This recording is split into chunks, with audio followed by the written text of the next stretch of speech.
Sports Talk Chicago. Here with Jon Zaghloul, and we are back and ready for today's special guest. He's the host of the Ross Tucker Football Podcast, a former NFL offensive lineman, and he's on Twitter at Ross Tucker NFL. Please welcome Ross Tucker to the program. Ross, it's great to have you on. How are you? John, it's my pleasure, man. Thank you for having me. What do you make of the Rams Super Bowl win, first off? Let's start there. Obviously it's been talked about a lot. They were very aggressive to try to have success this year. I think there's multiple reasons for that, and it worked. Two things I think are interesting, right? Number one, I believe that some of the moves that the Rams make are not just for football reasons. I think being in the Los Angeles market, having competition in that market with the Chargers, I think they believe that star power matters. I think that they believe they want to get some players that are stars established, like Jalen Ramsey, like Von Miller, Odell Beckham Jr., Matthew Stafford, that have that sort of star power because they know they're not just trying to scratch and claw for wins. Let's be honest. They're trying to scratch and claw for fans at this point. So I really believe that that's part of the strategy that the Rams employed, and obviously it worked. The other thing is, everybody always says the same thing, right? You build through the draft, stockpile draft picks, get these guys cheap on rookie contracts, then you extend your own guys. What I think is interesting about the Rams is they're kind of zigging while everybody else zags. It feels like 31 teams are all trying to do the same thing. Get more draft picks, you get more bites at the apple, you get more younger. Like everybody's got the same formula. The Rams are kind of like, you know what?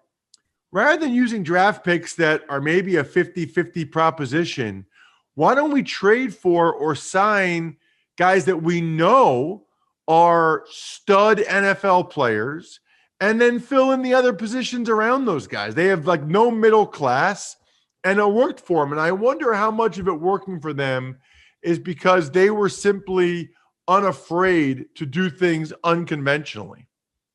Do you think that model is sustainable for next year and the years to come? Like, could they win another Super Bowl with this model and with this team? Yeah, they could. I think they'll be in the mix next couple of years. Yeah, I mean, I don't know that they'll win another one. It's very hard to do so. We saw how many of these playoff games were so close, came down to the end. They very easily could have lost to the Bucs or the Niners or the Bengals for that matter. So I think the margin for error for all these teams is really small. We've seen that with the Chiefs and the Bills and the Packers, certainly. So I don't know that they will win another one, but I think they will be in the mix as long as they've got Stafford and Donald and McVay. I think those three guys surrounded by some other talented players give them a chance to be in the mix, especially in the NFC. Is Aaron Donald a surefire Hall of Famer now with this Super Bowl? Yeah, I think he already was. Even without the Super Bowl. I don't think that's a huge factor for a position player. I think for quarterbacks, I understand why it carries more weight. But yeah, I mean, I hope people appreciate what we're seeing. Like we are seeing Ray Lewis, we're seeing Reggie White, Lawrence Taylor. I mean, we're seeing one of the best defensive players that's ever played the game. And I think sometimes, people have recency bias, but also sometimes people have the opposite. I don't know what the opposite of recency bias is, but sometimes we hold the guys from when we were younger in such high regard, the LTs, the Reggie Whites, that you don't realize, like, no, this guy's that. He's that, and you got to realize and appreciate what we're seeing from him. How tough is it to block, like as an offensive lineman? You played before, obviously. You played in the NFL, so how tough is it to defend somebody like Aaron Donald or some of those great tackles that you talked about? Extremely, extremely difficult. I mean, let's be honest. They are better athletes than we are. Now, there's some really gifted offensive linemen, but for the most part, the defensive linemen are better athletes. In fact, I think the defensive linemen, you can make an argument, are the best athletes in the world. And I mean that. I mean, you're talking about 280 to 330 pound men that are incredibly quick and agile. I mean, incredibly. I can remember the guys I went against that kind of remind me of Aaron Donald or Bryant Young, who just got in the Hall of Fame, Leroy Glover. And I couldn't block those guys to save my life. And Aaron Donald's better than them. So that gives you a little bit of an idea. Just so explosive, so quick, strong, good with their hands. You know, they're not 300-plus pound guys. They go about it a different way. I'd rather go against a 300-pound heavy guy than one of these explosive, quicker guys. What's the key to being a good offensive lineman? Yeah, there's a bunch. I think at the NFL level, it's primarily technique. You know, I never quite got my technique where I wanted to be, but there's kind of a baseline of every guy in the NFL from a height, weight, speed, athleticism standpoint. That doesn't mean there aren't some guys that have better feet or some guys with longer arms or some guys that have a better anchor and they're stronger, because all that's true. But really what I found separates guys more than anything else at that level is technique and repetitive technique and preparation, knowing what the opponent's going to do, football intelligence, having a good feel for what's going to unfold on that play so you can be sort of a step ahead, and then your hand usage and your foot usage, your footwork. And, you know, I worked on that stuff all the time, John, and I never quite got it where I wanted to go with it. And maybe part of that's because I played for 5 different teams. I had 9 different offensive line coaches. So I was constantly changing my technique, which I wouldn't recommend. But I do believe that technique is probably a big separator at that level because so many people at that level, really all of them, have the physical ability to do it. Ross Tucker here on Sports Talk Chicago. Ross, let's talk Bears for a second. What was your reaction to their hires at head coach and GM?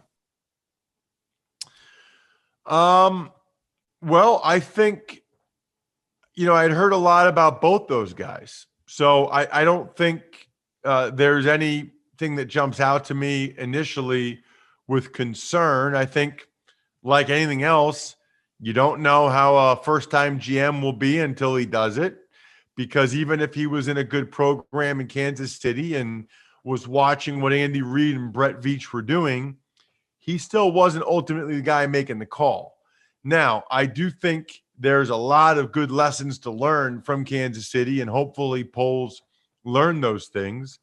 And then Eberflus is just a crazy story. I mean, you know, the only reason why he got the Colts defensive coordinator job is because McDaniels hired him, and then McDaniels bailed. I mean, it's really unbelievable, because I used to think, boy, Eberflus can't be happy about that. And then it turns out it worked out wonderfully for him. Now he gets a chance to be a head coach in Chicago, and a lot of people have a lot of respect for Matt and the way he goes about his business. I'm excited. Obviously, the Colts have had a really good defense the last couple of years. I'm excited to see what he can get done. Are they capable of success with the Bears based on their roster makeup and where they stand moving forward? Well, I think they're capable of success. I don't have delusions of grandeur, I would say, for the 2022 season.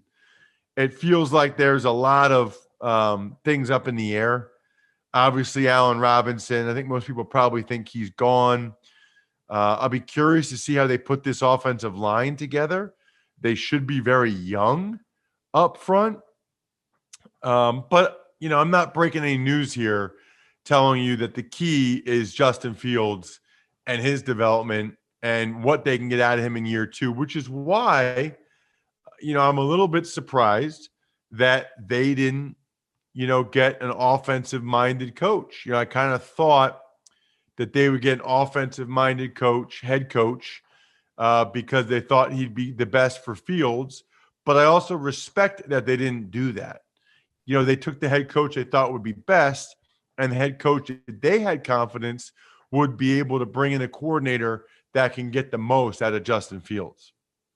How do you evaluate his rookie season based on what you saw?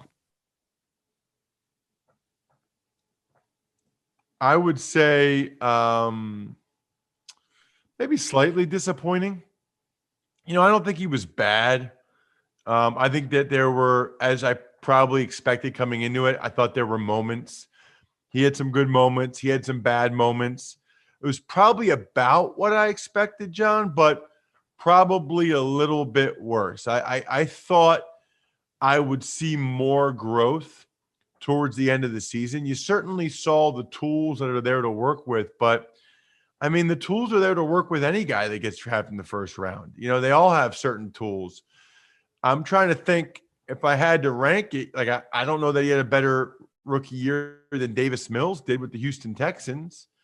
Now, certainly he played more than Trey Lance, which is good. He definitely looked better than Zach Wilson, who was the number 2 overall pick. I put him behind Mac Jones and Trevor Lawrence based on what I saw. So he's ahead of a guy that he probably shouldn't have been ahead of in Zach Wilson, and he's behind a guy that it's surprising he'd be behind it in Davis Mills. Why do you think that was? Yeah, I don't know. He did not look to me to be extremely confident with knowing what he was doing and what he was being asked to do. I felt like a bunch of the sacks that he took were on him, and they're better than turnovers. Don't get me wrong. They're much better than turnovers, but I think sacks are more of a quarterback stat than people talk about. I think that's a big red flag for me with Joe Burrow. Obviously, Joe Burrow had a fantastic year, got the Bengals to the Super Bowl, but he was the most sacked quarterback in the NFL. And that's the thing more than any other that Joe's going to have to work on going into next year. You cannot take that many sacks. And if you're Justin Fields, he cannot take that many sacks either. I don't want to blame your brethren, but does that have something to do with the offensive line too? No question. No, I mean, they're not a great offensive line. No, I mean, that's an understatement. They're below average, I would say. However, some of those sacks were still on Fields. I mean, you watch, and some of those sacks were absolutely still on Fields. And the line did do a decent job at times with the run blocking for Montgomery. But yes, it's a combination of both. It always is. Everybody always wants to point the finger at one or the other, but it's clearly a combination of both. When you talk about the Bears, they hired Luke Getsy to be their offensive coordinator. Do you expect a jump from Fields going from Matt Nagy's offense to Luke Getsy?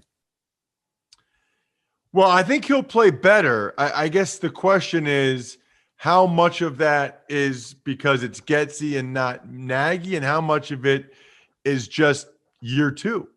How much of it's just Justin Fields having a chance to be able to have a whole offseason and to know he's the guy, get all the reps with the number ones. I mean, that to me is the biggest reason of all, is just the amount of reps he'll get and the experience that Justin Fields got in 2021. I think he'd be better in 2022 with almost any coach. I think that's not the standard. The standard for Luke Getsy and Matt Eberflus will be how much better. How do you rank Fields, and how do you rank this rest of the rookie quarterback class that you saw between Lawrence and Wilson and Mac Jones? I would say Mac Jones 1. It's very close between Davis Mills and Trevor Lawrence for 2. Very close. And yes, I'm taking into account offensive line. I'm taking into account, what position, what team they're on. I got it. I get it. But I still think it's 1 is Mac Jones, 2 is Davis Mills, Trevor Lawrence, 3 is Justin Fields, I guess 4. And then after that, Trey Lance, and then Zach Wilson was last. I mean, Zach Wilson really, really struggled. Was that a product of the Jets or a product of him? Both. Always both. Jets O-line struggled at times as well, but man, I expected a lot more from Zach Wilson. Now, the one thing that's interesting about him is, his O-line at BYU was awesome. So he had a lot of time in college, and he did not have that with the Jets. Maybe the Jets are just cursed. I don't know, but I thought he was clearly the worst of the rookie quarterbacks. Although, to be fair, Trey Lance did not really play that much. Ross Tucker still here on Sports Talk Chicago. Ross, a few more questions before we finish up. First off, your playing career. How'd you get your start? My parents wouldn't let me play until I was in sixth grade. They thought that I would get hurt. They were concerned. I always laughed at that. I'm like, I'm going to be the one that hurts them. I was not as worried about that. So, sixth grade was my first year. I was very much a late bloomer. Ninth grade, I was probably 5'9", 150 pounds. 10th grade, 6 foot, 170. Junior year, I started to sprout up a little bit, about 6'3", 210. And then by my senior year, I was a little over 6'4", 240, 245 pounds. I never got, the big time Power 5 FBS offers from Penn State or Notre Dame or wherever. My options were William and Mary in Delaware and Princeton and Harvard. And I just thought, wow. I remember distinctly thinking, John, I'm never going to make the NFL. So if I can go to Princeton or Harvard because of football, I got to do it. And then I just kind of kept growing, kept getting bigger. And the next thing you know, I was getting signed by Washington and was able to make the team and play 7 years in the NFL. What's the best moment you've had on a football field? Man, that's a great question. Well, I'll give you some that come to mind. Junior year of high school, we beat Governor Mifflin High School. Touchdown at the end of the game to win it. They were a much bigger school than us. It was the last game of the year. That's a very fond memory. Senior year of college, we won at Yale in sort of similarly surprising fashion. That was a big one. And then starting for the Dallas Cowboys on Thanksgiving against Washington, who had cut me a month earlier, was pretty cool. Pretty cool to be starting on Thanksgiving. I think it's like the second most watched game, that Cowboys game. A lot of people watched that Thanksgiving game. That was cool. Did you guys win? And how'd you play? Like, did you have grudges with your teammates? Like, how'd that work? We did win, which made it really special. I actually went home the next day for my 5th year high school class reunion, which was amazing. I highly recommend that before your 5th year high school class reunion. Highly recommend, starting for the Dallas Cowboys the day before. That was pretty awesome. I wouldn't say I didn't have any grudges to the players. I love the players, but I'd be lying if I didn't think about, hey, is there some way I can get one of these DBs and run them into Steve Spurrier on the sideline? Because Steve Spurrier is the one who had cut me. So I did think about that. How did you transition from your football career to then your media career now?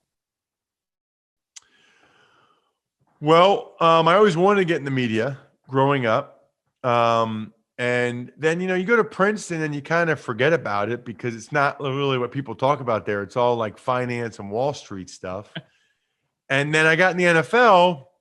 I did a bunch of other internships for Merrill Lynch. I interned for Roger Staubach's commercial real estate company, the Staubach Company, when I played for the Cowboys. So you really put time in these other businesses. But I always liked media. I guess the things that shied away from it for me were I could tell that the best jobs went to the best players, the most well-known players. And I knew that wasn't going to be me. Plus, it seemed like everybody in the locker room said they wanted to be a broadcaster. And that kind of turned me off. But then my last year, the NFL had a broadcast boot camp in 2007. It was the first time they had it. And I thought, I got to do something football. I don't want to coach. I'll probably get involved in finance. And maybe I'll just call the Princeton games on the radio just so I have some football in my life. And so I did that. And I went to the boot camp and it went well. And next thing you know, I got hurt and started to get some job offers. And I kind of had a media career out of nowhere. How's my front page story going too? I know that's been pretty big recently. It's going awesome, John. I appreciate you asking me about it. Yeah, it's a business I'm involved in. It is the greatest gift I've ever seen. I mean, the emails are just pouring in from people that got them for their significant others for Valentine's Day. They literally, you talk to like a reporter for 10 minutes, a writer. They write the most unbelievable story about your significant other. And I've seen videos of them like open it up, John. It's like, what is this? And the husband or whatever is always like, I want to do something special for you. So I had a story written about you. They're always that's a killer line. Like they're blown away by that. Wait, what do you mean? You had a story written about me? Yeah. And then when they say, I mean, it looks like it's on the cover of the Chicago Tribune. It looks beautiful. It's framed. And they usually cry. Like they'll read a quote like, I just don't ever thank her enough for all the little things she does for me and the family. They usually cry. It's pretty awesome. Where can people find it? Well, they can find me on social media at Ross Tucker NFL, certainly Twitter, Instagram, Facebook.com/Ross Tucker NFL. Got a YouTube page now, which is great, where you can find all the different shows, even money for betting, fantasy feast for fantasy, of course, the Ross Tucker football podcast, all available, youtube.com/Ross Tucker NFL. And don't forget to check out myfrontpagestory.com. Especially if you got a birthday or anniversary, maybe just to get ready for Mother's Day. And Ross, before we finish up today, last question. What's the funniest moment you've been a part of during your career? Funniest? Funniest. Oh. I'm trying to think about that one. I don't know anything jumps out right away. Well, one is it's not that funny, but Mike Williams, when we were in Buffalo, he hurt his neck and took the ambulance in. And then we went in there at halftime and he was showering. And we were like, take the ambulance in to get a shower? You know, like if you get in the ambulance, we think you're going to the hospital. We don't think when we come into halftime, you're going to be in the shower. Ross, thank you so much for joining me. Always a pleasure. Best wishes with all of your endeavors moving forward and looking forward to the next time we chat for sure. John, my pleasure. Thank you so much for having me.